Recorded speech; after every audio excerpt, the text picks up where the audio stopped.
오늘 함께 나눌 하나님의 말씀은 에베소서 1장 8절부터 14절까지 말씀입니다.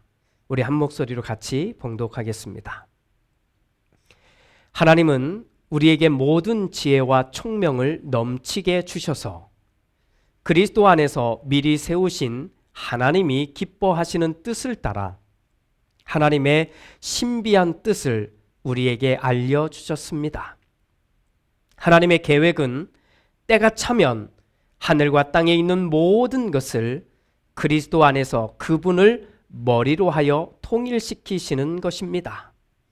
하나님은 그리스도 안에서 우리를 상속자로 삼으셨습니다. 이것은 모든 것을 자기의 원하시는 뜻대로 행하시는 분의 계획에 따라 미리 정해진 일입니다. 그것은 그리스도께 맨 먼저 소망을 둔 우리로 하여금 하나님의 영광을 찬미하는 사람이 되게 하시려는 것이었습니다. 여러분도 그리스도 안에서 진리의 말씀 곧 여러분을 구원하는 복음을 듣고서 그리스도를 믿었으므로 약속하신 성령의 날인을 받았습니다.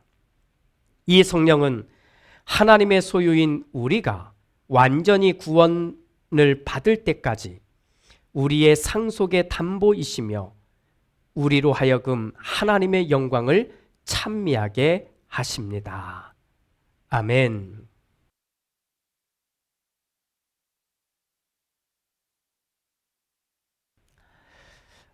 지난 주 중에 제 마음이 좀 슬프고 또 아프게 했던 하나의 글이 있어서 소개합니다.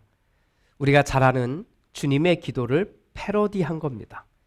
이 제목이 이렇게 달려 있어요. 돈 기도문. 한번 잘 들어보십시오. 지갑 또는 통장에 계신 나의 돈님이여, 이름이 거룩히 여김을 받으시오며 돈이 판치는 세상이 임하였사오니 소득이 부동산 투기에서 이루어진 것 같이 주식에서도 이루어지이다. 오늘날 나에게 쓰고 남을 돈을 주옵시고 우리가 우리에게 빚진 자를 고소한 것 같이 나의 진 빚은 잊게 하옵시고 우리를 불황에 들지 않게 하옵시고 다만 부도와 파산에서 구하옵소서. 대개 자본주의의 나라와 권세와 영광이 돈님께만 영원히 있사옵나이다. 돈네. 처음 듣는 분도 있으실 거고 이미 이 글이 정말 오래전부터 흩어졌던 것 같습니다. 그냥 이런 글이 만들어졌다는 것, 또 이런 글들이 흩어져서 많은 사람들에게 읽혀지고 있다는 것, 이게 참 씁쓸하지 않습니까? 세상이 그렇게 되어버린 거지요. 뭐 돈이라고 하면 그냥 눈이 획 돌아가지 않습니까? 그게 그냥 우리가 살고 있는 모양인 것 같아요. 돈이면 다 되는 세상, 돈이 곧 하나님인 이 세상 속에서 믿음을 가진 우리들은 어떻게 생각하고 어떻게 결정해야 할지를 오늘 그 내용을 함께 나누고 싶습니다. 여러분, 이 말씀 앞에 우리 함께 나가기 전에 한 가지만 제가 부탁을 드립니다. 우리만큼은 돈으로 사람의 마음을 사려고 하지도 말고 우리만큼은 이 돈을 가지고 사람들에게 장난을 치는 일을 하지 않았으면 좋겠습니다. 아니 그냥 금했으면 좋겠습니다. 특히 교회에서만큼은 돈 가지고 뭔가를 해봐야 되겠다고 하는 어떤 조그만한 생각이라도 갖지 않았으면 좋겠습니다. 성도들의 이 물질로 섬기는 이 모양은 정말 중요합니다. 그런데 그 거룩하고 좋은 마음만 가지시고 그 외의 생각은 아무것도 하지 않는 우리가 되기를 부탁을 드립니다. 자, 오늘 말씀 우리 함께 보려고 합니다. 바울 선생님은 에베소에 있는 믿음을 가진 사람들에게 편지를 쓰신 겁니다. 이 편지를 받아든 에베소의 사람들은 두서너 명이 또는 십수명이 때로는 한 가정에서, 때로는 광장에서 수십 명이 모여서 이 편지를 읽고 또 읽어주고 있는 상황이 되는 겁니다. 여러분, 모이십시오. 바울 선생님이 편지를 보내셨습니다. 자, 제가 읽을 테니까 한번 잘 들어보십시오.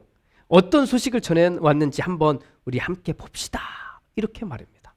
이렇게 정말 예수를 믿는 사람들이 이렇게 모여있는 자리마다 바울 선생님의 이 편지를 읽게 되는데, 편지를 읽는 그 자리에 바울 선생님이 첫 번째 한 말은 우리는 누구인가 라고 하는 말입니다.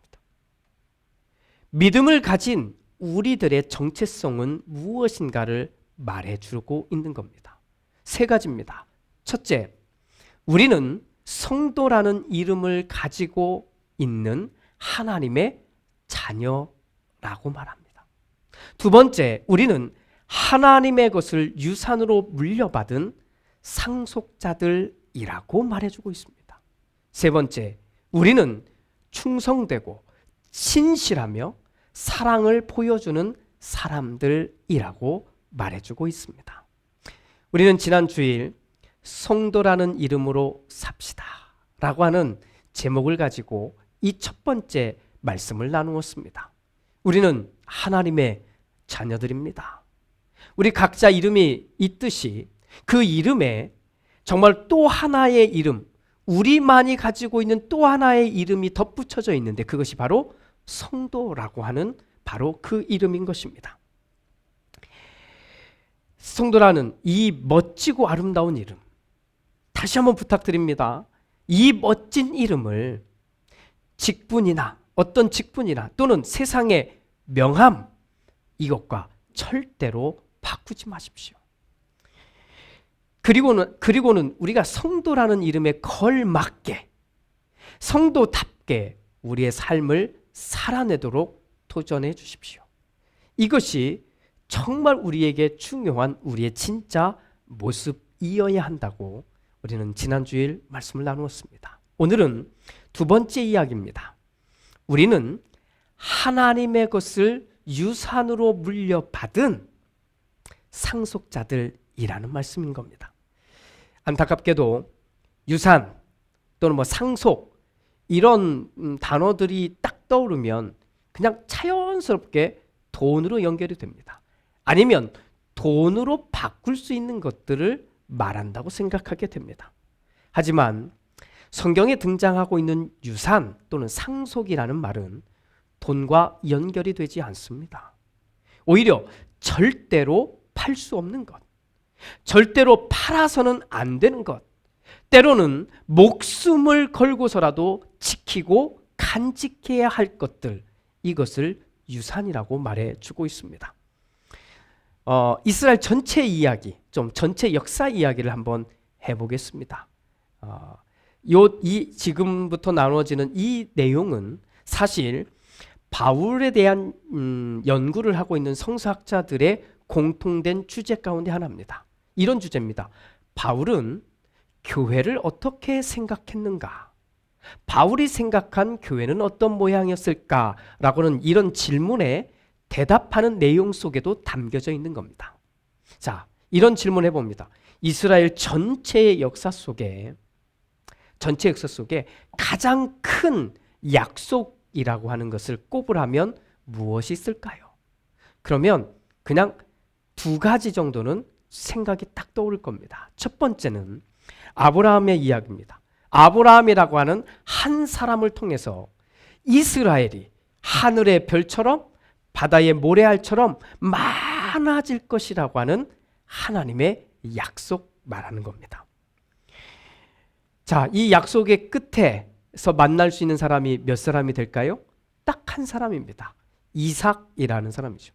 물론 이삭에게는 이스마엘이라고 하는 형이 있었습니다. 하지만 약속에 의해서 주어진 사람은 딱 한 사람 이삭밖에는 없던 겁니다. 하늘의 별처럼 많아질 것이라고 분명히 약속은 했는데 고작 100세에 주어진 아들은 딱 한 사람 이삭밖에 없었던 거지요. 그 다음은 어떻습니까? 이삭의 자식들로 에서와 야곱이 등장합니다. 이 둘의 관계는 어떻습니까? 좋지 않습니다. 둘은 결국은 헤어집니다. 정확하게 말하면 동생이 도망을 가는 거지요. 아버지 이삭의 축복을 받고서는 가로챈 거죠. 가로채고서는 형 에서가 두려워서 도망친 관계. 그 두 사람밖에는 등장하지 않습니다. 사실 약속만 놓고 보면 엄청난 겁니다. 하늘의 별처럼 바다의 모래알처럼. 그런데 그 결과는 초라해도 너무 초라합니다.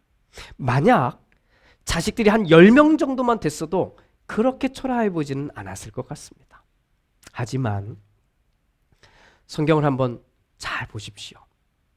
그 약속에 대해서 아브라함, 이삭, 야곱, 요셉의 이야기가 무엇을 말해주고 있는지. 하나님의 약속이 만약 돈이나 재물이나 권력과 같은 바로 이런 것들이라고 생각했다면 맞지 않은 이야기가 너무나 많이 등장하고 있다는 것을 알 수 있습니다. 오히려 대대로 물려주고 대대로 간직해야만 하는, 그렇게 소중히 여겨야만 하는 것은 눈에 보이는 재물이 아니라 눈에 보이지 않는 약속이었던 것입니다. 이것이 그들의 역사 속에 등장하고 있는 유산이었다고 말할 수 있는 겁니다. 두 번째, 정말 큰 약속을 꼽으라고 하면 바로 출애굽 사건을 이야기할 수 있습니다. 출애굽, 즉 이스라엘 사람들이 이집트를 탈출한 이야기입니다. 왜 탈출했나요? 또 탈출한 목적은 뭡니까? 맞습니다. 하나님이 하신 약속 때문입니다. 내가 너희에게 젖과 꿀이 흐르는 땅을 주겠다. 이 약속을 믿고 이집트를 떠나서 광야로 가게 됩니다. 광야를 좀 지나서 금방 들어갈 수 있었을 거라고 생각했지만 이들은 40년이라고 하는 두 세대 이상을 거친 시간들을 광야에서 보내고, 그리고는 가나안 땅, 약속의 땅, 젖과 꿀이 흐르는 땅이라고 하는 곳에 도착을 하게 됩니다. 자, 그 땅이 어떻습니까? 이스라엘 사람들에게 진짜 젖과 꿀이 흐르는 거, 아무것도 하지 않아도 먹을 것이 풍성하고, 그래서 더 이상 이제는 천국처럼 이렇게 낙원처럼 살 수 있는 땅이었습니까? 아니잖아요. 그들이 만난 땅, 요단강을 건너서 만난 그 땅은 들어서자마자 전쟁을 치러야만 했습니다. 전쟁에서 이기면 끝날 거라고 생각했을지 모르나 끝나고 난 뒤에 그들이 정복한 땅을 돌아보니 그들은 자신들이 일을 해야만, 수고해야만, 애를 써야만 살 수 있는 땅인 것을 만났던 겁니다. 자, 그런데 이스라엘은 그 땅을 하나님의 약속의 땅이라고 선포합니다. 하나님의 약속의 땅. 즉 자손 대대로 물려주어야 될 상속, 유산으로 있는 땅이 된 것입니다. 절대로 돈으로 주고 사고 팔 수 있는 땅이 아니라는 이야기입니다. 물론 정말 삶의 형편이 어려워지면 팔기도 했습니다. 그런데 50년이 지나면 이 땅은 원래 사용했던 사람에게로 무조건 어떤 이유도 없이 다시 되돌아가야만 했던 겁니다. 유산, 상속, 이것은 적어도 성경에서만큼은 팔 수 있는 것 아니라는 겁니다. 살 수 있는 것도 아닌 거예요. 간직해야만 하는 것, 팔아서는 안 되는 것, 이것을 말해주고 있는 겁니다. 이런 의미에서 바울 선생님이 에베소에 있는 믿음을 가진 사람들, 이 사람들을 상속자다라고 부르고 있는 것을 보셔야 합니다. 상속자로서 절대로 팔을 수 없는 것, 팔아서는 안 되는 것, 정말 목숨을 걸고라도 지키고 그리고 간직해야 할 것, 이것이 무엇인지를 두 가지로 말씀해 줍니다. 하나는 하나님이 주신 소망입니다. 또 나머지 하나는 성령의 날인입니다. 성령의 도장을 말하는 겁니다. 우리가 팬데믹을 지나면서도 또 이 땅에 종말이 오더라도 세상 사람들과 우리가 다른 것 하나가 있습니다. 그것은 이 안에 하나님이 주신 소망이 있다고 하는 겁니다. 우리는 때가 되면 예수님이 다시 오실 것이라는 소망을 갖고 있는 겁니다. 때가 되면 하나님의 나라가 이곳에 임할 거라고 하는 소망을 가지고 있는 사람들이라는 거예요. 이건 팔 수도 없을 뿐만 아니라 이건 어떻게 할 수 있는 게 아닙니다. 간직해야만 하는 우리들에게 주어진 유산인 것이지요. 소망 없는 믿음은 없는 겁니다. 없는 거예요. 소망이 깨어져 버릴 때 사실 우리는 없는 것과 같습니다. 바꾸어서 우리가 소망을 지키면, 하나님에 대한 이 하나님이 주신 소망을 지키면 우리는 진짜 살아있는 겁니다. 두 번째, 바꿀 수도 사고 팔 수도 없는 것, 우리가 간직해야 될 유산은 성령의 날인입니다. 성령께서 도장을 찍어주신 것 같은 거라는 거예요. 우리는 진리의 말씀, 즉 복음을 듣고 믿게 됐습니다. 그런데 이것을 확증해 주시는 분이 성령님이라는 거예요. 그러니까 우리는 어떤 사람들이냐면 성령님께서 내 마음에 구원의 확신을 심어준 이 도장을 가지고 살고 있는 사람들이어야 된다는 거예요. 어느 상황에서도, 어떤 상황에서도 나와 성령님이 함께 하신다고 하는 것을 믿는 사람, 간직한 사람, 품고 있는 사람, 바로 우리여야 한다고 말해주고 있는 겁니다. 이것이 우리가 물려받은 유산이고 또 우리의 후손들에게 상속해 주어야 할 유산이 되는 겁니다. 몇 년 교회를 다녔느냐? 이런 거 말하는 거 아닙니다. 몇 년 동안 교회에서 이런 봉사 저런 봉사를 했느냐? 이런 것 말하는 거 아니에요. 우리는 하나님이 주신 소망, 또 그 소망을 지키기 위해서 나에게 정말 확신을 주신, 나와 통행하시는 성령님의 이 확신을 가지고 우리는 상속자로 살아내야만 하는 겁니다. 우리의 믿음의 선배들이 우리에게 무엇을 남겨줬습니까? 건물, 재물 이런 거 아니잖아요. 2000년 전 바울 선생님은 에베소에 있는 믿음을 가진 성도들에게 확실하게 말씀을 선포합니다.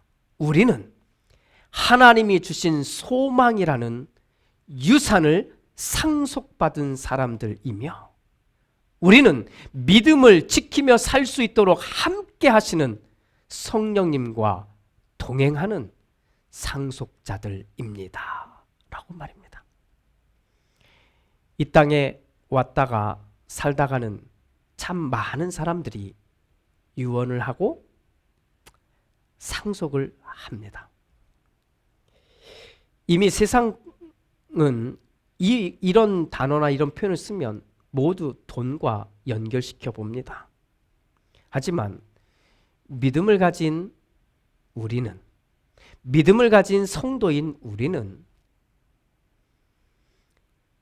진짜 무엇을 물려주어야 할까? 이거 고민해야 하지 않습니까? 진짜 제대로 된 상속자로 살고 또 우리 후손들에게 제대로 된 상속을 해줄 수 있는 사람 되어야 하지 않겠습니까? 하나님 나라에 대한 소망, 또 이 땅을 사는 동안 나 혼자 사는 것이 아니라 성령께서 함께 하시는 삶을 사는 상속자, 이것을 꼭 끌어안고 지키며 유산을 받은 대로 잘 살다가 또 잘 물려줄 수 있는 하나님의 상속자가 되기를 주님의 이름으로 부탁드립니다. 오늘 말씀을 정리하며 김영자 씨가 쓴 가장 아름다운 유산이라는 시를 소개합니다. 참으로 행복했습니다. 참으로 복되게 살아왔습니다. 지금도 행복합니다. 부러울 것도 모자란 것도 없습니다. 돌아보니 이 모든 것은 나의 어머님이 물려주신 신앙의 유산이었습니다. 부유하여 재산을 남겨주신 일은 없지만 이 세상 그 무엇과도 바꿀 수 없는 영적인 부요함을 내게 안겨주시고 떠나셨습니다. 이보다 더 아름다운 유산이 또 어디 있을까요? 사랑하는 여러분, 세상에는 좀 생각이 좀 있고 마음이 따뜻한 사람들, 이 사람들도 무엇인가 자기의 것을 나누며 살기 시작했습니다. 또 자기가 이것을 나눔으로 인해서 세상이 조금이라도 따뜻해질 수 있다면 기꺼이 자기를 희생하면서도 그렇게 나누는 것을 결정합니다. 또 이 몸도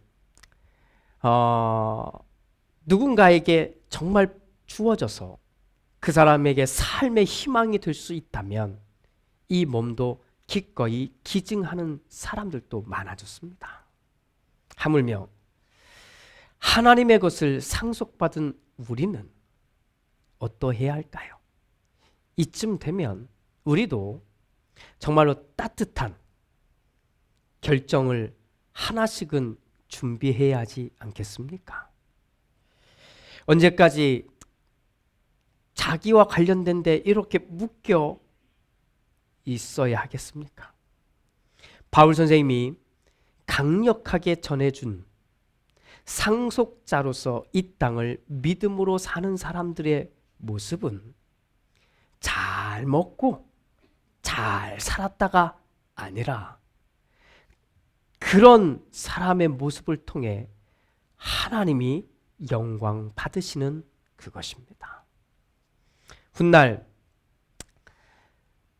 우리 곁에 남겨지는 사람들의 입에서 맞다, 이분은 정말 하나님의 영광을 드러내며 살았던 멋진 하나님 나라의 상속자였다, 이런 말을 들을 수 있는 삶을 오늘 또 살아내는 우리 모두가 되기를 주님의 이름으로 축복합니다. 기도합니다. 주님, 바울 선생님은 사랑하는 에베소에 있는 성도들에게 성도로서 살아달라고, 또 하나님의 것을 물려받은 상속자로 살아달라고 강력하게 요청합니다. 아니, 요청하기 이전에 우리는 바로 그런 사람들이라고 말해주고 있습니다. 주님, 오늘 이 말씀을 읽고 또 이 말씀을 나누며 우리가 정말 지켜야 할, 그리고 받은 대로 또 잘 간직해서 다시 좋은 유산으로 상속물로 상속하게 해주어야 될 이것을 고민하게 하옵소서. 내 믿음의 모양이 정말 아름다운지 따뜻한지 좋은 것인지를 보게 하시고 잘 가꾸어 살다가 하나님께는 영광이요, 또 나와 함께하는 사람들에게는 이 좋은 것을 나눠준 사람으로 이 땅을 살아가게 하옵소서. 그렇게 이번 한 주간 또 이 마음을 품고 1월 한 달을 마무리하는 우리가 되게 하옵소서. 예수님의 이름으로 기도드립니다. 아멘.